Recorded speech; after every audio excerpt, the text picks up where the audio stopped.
What a lovely autumn morning. Summer is almost gone and winter is on its way in the southern hemisphere. We live in South Africa. So we've just planted our winter crop.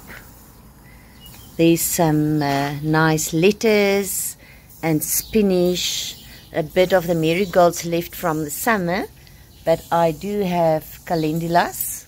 Obviously they are a fantastic insect deterrer, but we also need the sage for all the winter flus. So there's nothing better than sage, thyme and peppermint tea for a cold coming up. But what I want to show you today is the plan I made to deter the slugs in my garden. I'm just going to show you all the little plastic cups that I've surrounded around my little seedlings. It's about 7 o'clock in the morning now. The sun is not properly out yet, but look at this plan I made, and it's working well.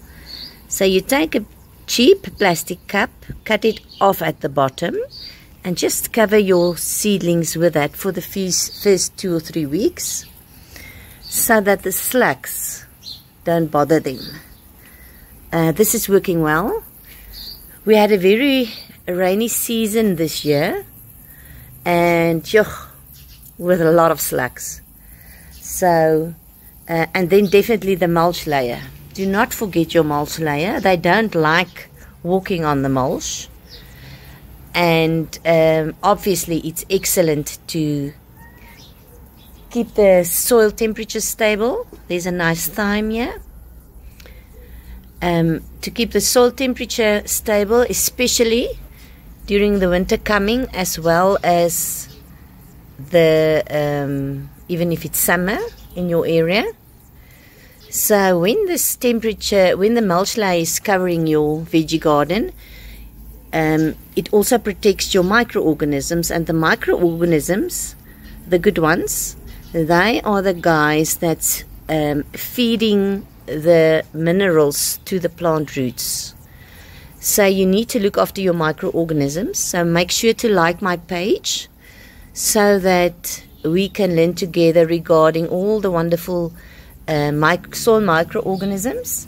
What are their purpose, which are the good and the bad ones, because they are the guys that determine the condition of the plants. So happy soil, healthy soil, brings healthy plants with a good immune system. And if they've got a great immune system, you get this waxy layer, which is actually microorganisms on the top of your leaves. This is a little baby still, but you can see there I've just rubbed it off. So that is a layer of microorganisms on top of your leaves, and if you've got that, you know you've got healthy soil, healthy plant, and then most of the insects just pass by because they don't like to go through that little layer of covering on your leaf, and they rather go to the guy next door than to bother your plants. So yes, remember your cups, remember your mulch layer, and if you don't know how to fix your soil, subscribe to our channel and we all will learn together. Have a lovely day.